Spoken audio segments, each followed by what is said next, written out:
Kannur central ജയിലിൽ നിന്നും 3 ദിവസത്തിനിടെ പിടികൂടിയത് 3 മൊബൈൽ ഫോണുകളാണ്. ജയിൽ ജീവനക്കാർ നടത്തിയ പരിശോധനയിലാണ് ഇലക്ട്രോണിക് ഉപകരണങ്ങൾ പിടിച്ചെടുത്തത്.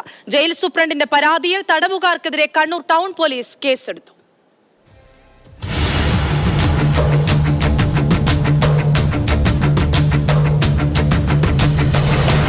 ഫോൺ വിളിക്കാം, വാട്സാപ്പിൽ ചാറ്റ് ചെയ്യാം, സമൂഹ മാധ്യമങ്ങളിൽ സൗഹൃദം പങ്കിടാം.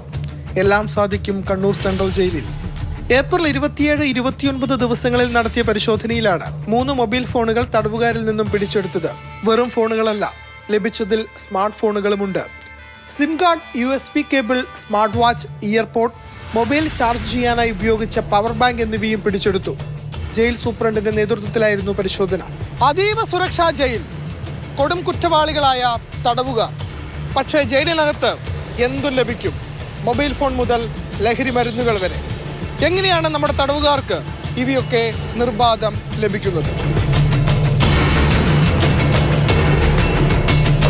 മതിലിന് പുറത്തുനിന്നും എറിഞ്ഞു കൊടുക്കുന്നവയാണ് കൂടുതലായും ജയിലിനകത്തേക്ക് എത്തുന്നത്. നിരീക്ഷണത്തിന് ആവശ്യമായ ജീവനക്കാരില്ലാത്തതും സുരക്ഷാ വീഴ്ചയ്ക്ക് കാരണമാകുന്നു.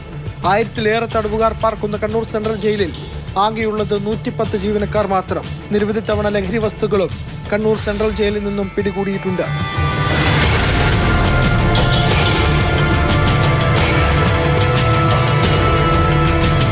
മാതൃഭൂമി ന്യൂസ്, കണ്ണൂർ.